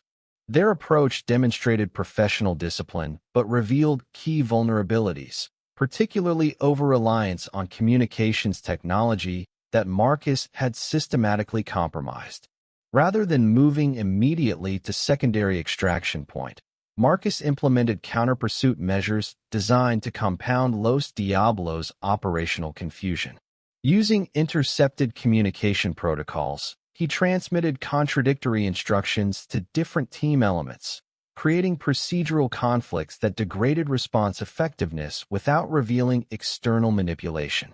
This approach achieved multiple objectives simultaneously, dividing response resources, creating internal friction within command structure, and establishing false movement indicators that would divert pursuit resources from his actual extraction route. With pursuit elements effectively neutralized through systematic misinformation, Marcus proceeded towards secondary extraction coordinates where pre-positioned resources awaited.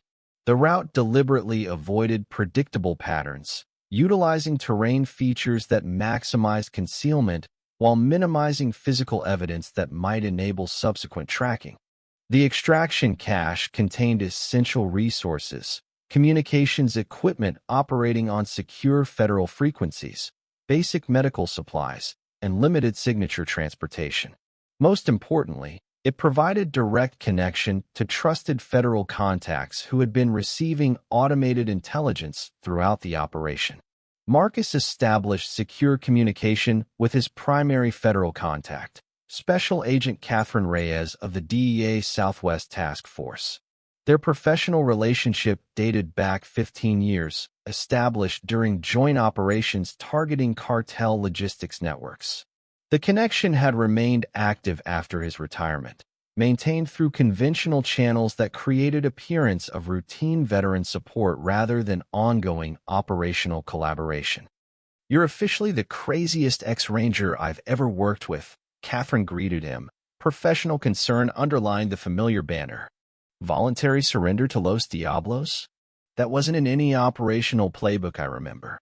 "Seemed expedient at the time," Marcus responded, transitioning from tactical focus to operational briefing. "They were preparing elaborate trap anyway. Figured I'd skip the preliminary phases and go straight to implementation." The conversation quickly shifted to intelligence transfer, Marcus providing comprehensive briefing on Los Diablos' regional operations, corruption networks, and immediate threats requiring intervention. Catherine confirmed that automated intelligence packages had already triggered preliminary federal response, with assets positioning for coordinated enforcement action. Most significantly, the intelligence Marcus had extracted from the Coleman facility provided final documentation required for sealed indictments against compromised officials, including Sheriff Patterson and 3 deputies who had facilitated Los Diablos' regional expansion. These legal mechanisms were already being implemented through trusted judicial channels, systematically isolating corrupted elements from legitimate law enforcement. "Edgar Vega is still operational," Marcus cautioned, focusing on immediate threat assessment. "The facility compromise will accelerate his timeline rather than derailing it completely. Expect rapid adaptation and resource reallocation toward priority objectives."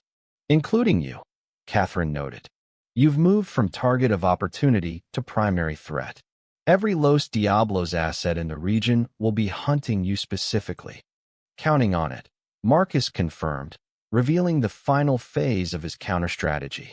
"Their operational focus on me creates vulnerability throughout their network. Standard cartel response prioritizes threat elimination over asset protection during crisis scenarios. Catherine processed this assessment with professional appreciation of its tactical implications. You're creating yourself as diversion to expose their network architecture during response implementation. Operational patterns become visible during crisis response, Marcus elaborated. Communication security decreases, movement discipline degrades. Command architecture reveals itself through prioritization decisions. The strategy represented classic Ranger methodology adapted to current circumstances, using apparent vulnerability to create actual advantage, leveraging adversary response patterns to reveal operational structure, and exploiting crisis-driven decisions to identify critical network nodes. Catherine coordinated immediate support resources while Marcus prepared for the most dangerous phase of his counter-strategy, transitioning from evasion to controlled visibility that would trigger Los Diablos' pursuit without creating immediate neutralization opportunity. This approach required precise calibration of exposure duration, location selection, and extraction timing. The implementation began with calculated appearance at location with guaranteed cartel surveillance. The San Miguel General Store, where Marcus knew compromised deputies maintained regular presence. His arrival created immediate response activation, with surveillance elements transmitting confirmation through channels Marcus could now monitor through intercepted communications equipment. Rather than remaining to engage immediate response elements, Marcus departed with deliberate visibility, establishing movement pattern that would appear as evasion while actually functioning as calculated displacement to prepared engagement locations. Each position had been selected for specific tactical advantages, controlled approaches, superior visibility, and predetermined extraction routes. The pursuit developed exactly as anticipated, with Los Diablos mobilizing distributed resources towards sequential interception points. Their response revealed operational structure through resource allocation, communication patterns, and command hierarchy intelligence that transmitted automatically to federal assets through Marcus's secured equipment. This pursuit visualization exposed Los Diablos' regional network architecture more effectively than conventional surveillance could achieve, revealing not just personnel and resources, but operational relationships, response priorities, and command dependencies. The resulting intelligence enabled federal agencies to identify critical vulnerabilities for subsequent interdiction. Throughout this managed pursuit, Marcus maintained controlled situational advantage, remaining ahead of direct interception while allowing sufficient proximity to maintain pursuit commitment. This approach wasn't survival desperation but tactical manipulation, using adversary response behaviors to serve intelligence collection objectives. Edgar's voice eventually emerged through intercepted communications, his controlled professional tone now carrying edge of frustrated determination. All units priority override. Target is implementing deliberate visualization. Disregard apparent movement patterns and converge on primary containment coordinates immediately. The transmission confirmed that Edgar had recognized the counter-strategy, identifying Marcus's tactical intention rather than merely responding to immediate movements. This recognition represented potential compromise of Marcus's approach, requiring immediate adaptation. Rather than abandoning the strategy completely, Marcus adjusted implementation parameters, shifting from progressive visualization to accelerated provocation. If Edgar had identified the strategy, its effectiveness would diminish through methodical countermeasures. The alternative approach would compress timeline, sacrificing some intelligence collection potential for operational momentum. The acceleration began with more direct engagement with pursued elements, not seeking combat but implementing visible counter-surveillance that would trigger immediate escalation. This approach would force Edgar to commit additional resources under compressed decision timelines, degrading operational security through crisis response protocols. The strategy modification achieved desired effect as Los Diablos' response elements converged from multiple directions, their movement patterns revealing remaining network architecture through resource prioritization and command channeling. The resulting intelligence completed federal visualization requirements, providing comprehensive mapping of cartel regional operations. With primary intelligence objectives achieved, Marcus transitioned to extraction phase, implementing pre-established departure route toward federal control zones.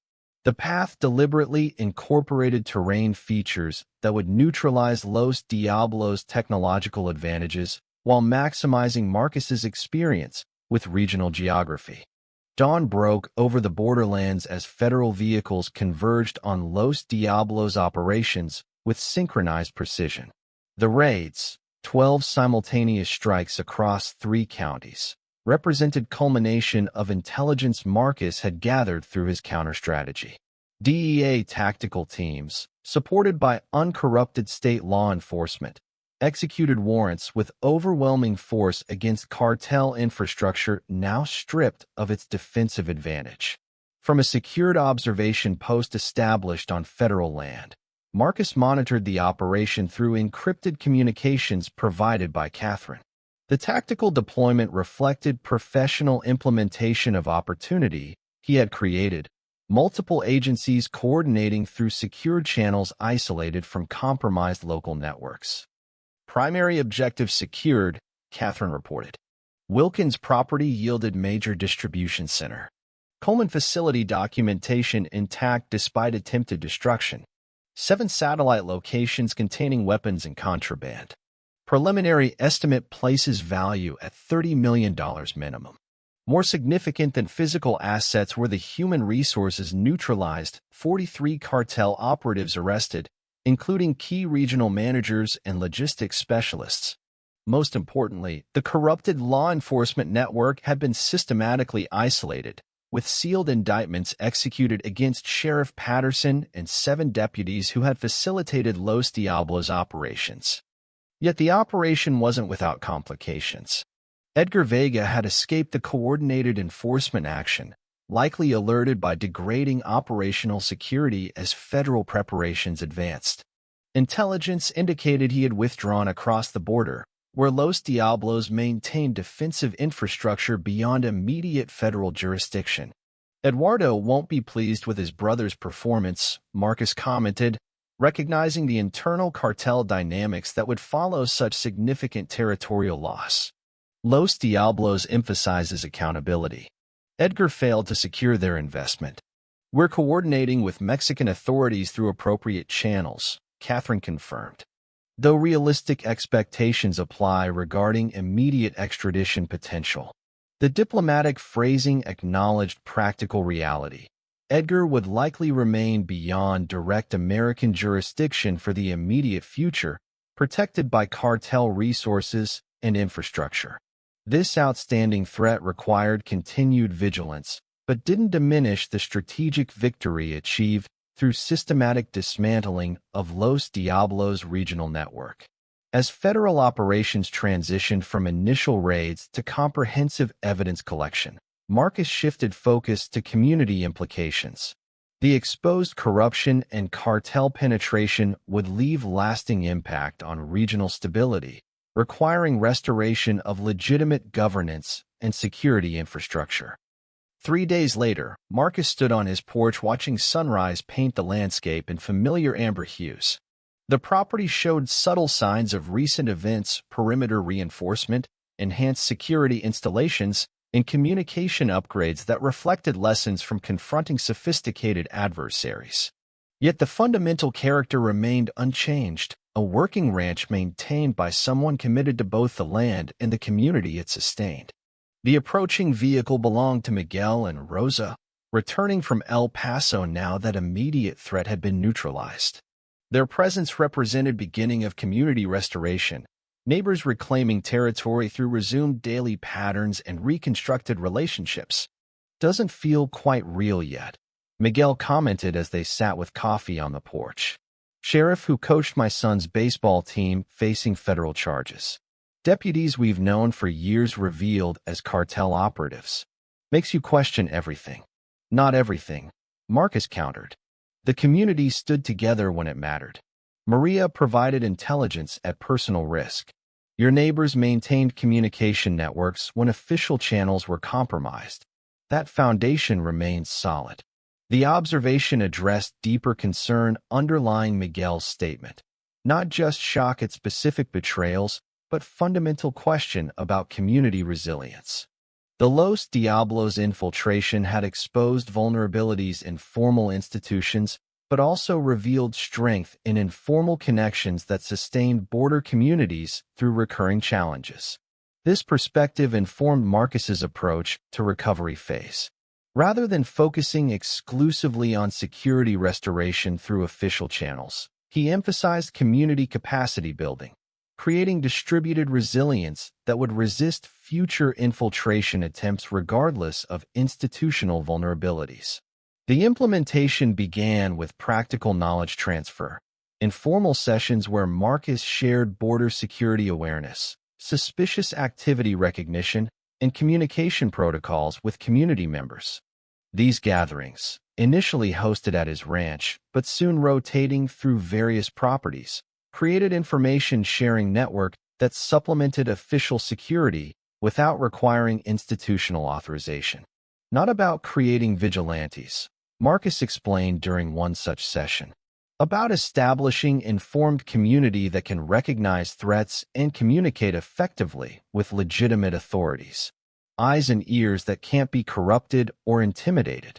This approach resonated with border residents accustomed to self-reliance tempered by law respect.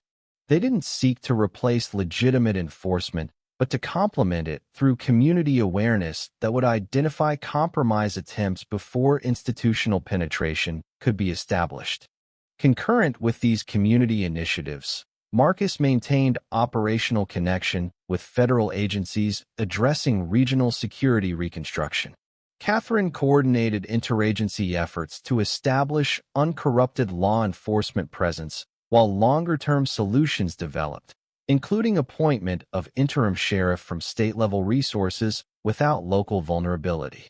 The formal investigations will continue for months, Catherine informed Marcus during scheduled briefing. Financial connections extend beyond immediate operators to businesses, politicians, and regional power brokers who facilitated or benefited from Los Diablos activities. This extended investigation would ultimately prove more significant than immediate tactical victory. By documenting systematic corruption networks, federal agencies could address structural vulnerabilities rather than merely removing individual actors. The process would be methodical and largely invisible to public observation, but would establish institutional protections against future infiltration attempts. Throughout this recovery phase, Marcus experienced personal transformation paralleling community evolution. The dormant operational capabilities reactivated during crisis didn't simply return to inactive status, but integrated into his post-ranger identity. He remained primarily a rancher committed to agricultural productivity and land stewardship, but now openly acknowledged security dimensions previously maintained beneath civilian appearance. This integration manifested in practical adaptations, continuing enhanced security protocols, maintaining operational awareness during routine activities, and preserving communication networks established during crisis response. More significantly, it appeared in his community engagement, no longer maintaining artificial separation between ranger experience and civilian presence, but allowing each to inform the other in balanced relationship. 6 weeks after initial federal operation, community gathered at the Broken Spoke to celebrate Miguel's birthday. The atmosphere reflected transitional moment, recognizing recent trauma while affirming continued community resilience. Conversations acknowledged security concerns but refused to allow them dominance over shared experience and connection that defined border community identity. During this gathering, Marcus received notification of significant development. Edgar Vega had been located by Mexican authorities acting on intelligence provided through cooperative enforcement channels. The operation conducted by Policia Federal had secured both Edgar and substantial documentation regarding Los Diablos' international operations, creating unprecedented opportunity for cross-border network disruption. This news represented formal conclusion to immediate security crisis, transitioning regional dynamics from active threat response to sustained recovery. Los Diablos would eventually attempt to re-establish borderland presence. Cartel territorial imperatives remained unchanged, but systematic exposure of previous methods had created defensive awareness that would complicate future infiltration attempts. More importantly, the community had developed enhanced integration between formal security structures and informal resilience networks. The corrupted elements had been removed, legitimate enforcement re-established with enhanced oversight, and community awareness cultivated as complementary rather than opposing force to institutional security. For Marcus personally, this resolution created opportunity for deliberate role definition after crisis-driven activation. His re-engagement with operational security had demonstrated capabilities remained despite retirement status, raising question about potential return to formal enforcement position. Several agencies had extended discreet inquiries about consulting or limited operational roles that would leverage his experience while accommodating established civilian life. After careful consideration, Marcus declined formal re-engagement while establishing balanced alternative that honored both aspects of his identity. He would remain primarily a rancher committed to land stewardship and community membership, maintaining operational security as private citizen rather than institutional representative. Concurrently, he would serve as informal liaison between community resilience networks and legitimate enforcement agencies, facilitating information flow without requiring official position. This hybrid approach satisfied practical security requirements while preserving hard-won personal equilibrium. The Ranger capabilities would remain accessible when genuinely needed without dominating identity, now balanced between operational awareness and civilian integration. Most importantly, it acknowledged that effective security emerged from community resilience rather than institutional authority alone, the lesson most clearly demonstrated through recent experience. 3 months after Los Diablos' operational disruption, Marcus rode thunder along his northern fence line, surveying familiar landscape with appreciation for both its unchanged character and the enhanced awareness he brought to its observation. The property remained working ranch requiring agricultural attention and daily maintenance, but now openly incorporated security dimensions previously maintained beneath civilian appearance. The balanced integration extended beyond physical security to community relationships that had evolved through shared crisis response. Neighbors no longer related to Marcus as merely retired ranger maintaining polite distance, nor as tactical operator requiring deference, but as community member whose experience offered valuable perspective without claiming institutional authority. This evolution appeared most clearly in monthly security coordination meetings now hosted at rotating locations throughout the community. These gatherings brought together legitimate enforcement representatives, community members, and ranch operators to share information and concerns through structured protocols that maintained appropriate boundaries while facilitating necessary communication. Not trying to create parallel enforcement, Marcus had clarified during initial organization, establishing complementary awareness that supports legitimate authority while maintaining community resilience if institutional compromise occurs again. The approach had gained traction beyond immediate crisis community, with neighboring counties implementing similar coordination models adapted to local conditions and relationships. This regional adoption represented significant transformation in borderland security culture, moving from institutional dependence toward integrated resilience that combined formal and informal resources against sophisticated threats. For Marcus personally, this transformed relationship with security responsibilities created sustainable balance previously unachieved during either active ranger service or initial retirement. The skills and awareness developed through professional experience remained accessible and actively maintained, but within contexts that honored civilian identity and community membership as equally significant dimensions. Found your calibration point? Catherine observed during scheduled coordination meeting. Maintaining operational edge without letting it control your identity. Took crisis to catalyze integration, but results seem sustainable. The assessment acknowledged transformation that extended beyond practical security arrangements to fundamental identity recalibration. Marcus had moved beyond both identities previously maintained, neither purely civilian rancher denying operational capabilities nor ranger temporarily disguised as civilian. The integrated identity honored both dimensions while transcending limitations each imposed in isolation. This personal transformation paralleled community evolution occurring throughout the region.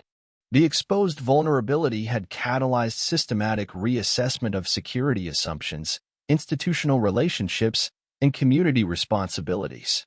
The resulting approach didn't merely restore previous conditions, but established enhanced resilience, incorporating lessons from documented failure. Most significantly, the transformed community maintained vigilance without surrendering to fear or adopting fortress mentality that would contradict borderland cultural identity. Security awareness had been integrated into daily patterns without dominating them, creating sustainable attention that would identify emerging threats without requiring crisis mobilization. As Marcus completed his property circuit and turned Thunder toward home, he recognized that transformation extended beyond security dimensions to personal relationship with the landscape and community he protected. The ranch represented not merely retirement retreat, but meaningful integration with regional identity that transcended both professional history and civilian reinvention. The balanced perspective allowed appreciation for both unchanged landscape beauty and enhanced awareness of potential threats without allowing either to dominate experience. This integration of operational vigilance with civilian appreciation, of individual responsibility with community membership, of security awareness with quality of life, represented sustainable transformation catalyzed through crisis response. Los Diablos would eventually attempt regional reentry, adapting methods based on documented failures. Other organizations would identify borderland opportunities requiring security response. The transformed community wouldn't achieve perfect security against such sophisticated threats, but had established resilience that would complicate infiltration, accelerate detection, and maintain legitimate communication channels during crisis response. For Marcus, this represented victory more meaningful than tactical success against specific adversary. The transformed community had developed sustainable security culture that honored borderland identity while establishing practical resilience against external threats. This balanced integration would persist beyond immediate crisis, informing regional identity through shared experience and collective wisdom. The ranch house appeared on the horizon, its familiar silhouette now carrying additional dimensions of meaning established through recent experiences. It remained peaceful civilian home requiring maintenance and offering comfort, while now openly incorporating security dimensions previously maintained beneath surface appearance. Like Marcus himself, the property had achieved integration that honored both aspects without requiring artificial separation. This transformed relationship with both personal identity and community responsibility represented sustainable resolution to questions that had followed Marcus from active service through initial retirement and subsequent crisis response. The balanced integration would continue evolving through future challenges, but fundamental recalibration had established foundation that could accommodate both civilian peace and operational readiness without sacrificing either. 6 months after the Los Diablos operation, the borderlands had settled into new equilibrium.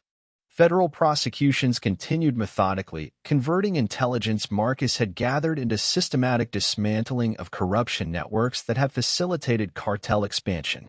Edgar Vega remained in Mexican custody awaiting extradition proceedings that would eventually bring him to American justice, while his brother Eduardo had withdrawn Los Diablos operations from the region to focus on territories with less organized resistance. The community had healed through deliberate reconstruction of both security infrastructure and social relationships. A new sheriff, appointed from state-level resources without local vulnerability, had rebuilt the department with enhanced oversight protocols and integrated community coordination. The monthly security meetings initiated during recovery phase had evolved into established institution, creating sustainable communication channels between residents and legitimate authorities. For Marcus, this resolution brought personal equilibrium that honored both aspects of his identity. The ranch continued as working agricultural operation requiring daily attention and stewardship, while incorporating security awareness that remained vigilant without dominating civilian life. This balanced integration allowed him to maintain operational readiness without sacrificing the peace he had sought in retirement. Never expected retirement to include dismantling cartel operations, Marcus commented to Miguel as they repaired shared fence line that had once marked boundary between their properties but now represented connection between neighbors who had faced common threat. "You never really retired," Miguel observed with knowing smile. "Just changed operational parameters. Once ranger, always ranger, even when you're officially growing cattle instead of catching criminals." The assessment captured essential truth about Marcus's transformed identity. The skills and awareness developed through professional experience remained foundational, but now existed within context that honored civilian community membership as equally significant dimension. Neither aspect dominated the other. Together they created integrated whole greater than either component alone. This personal transformation mirrored community evolution occurring throughout the region.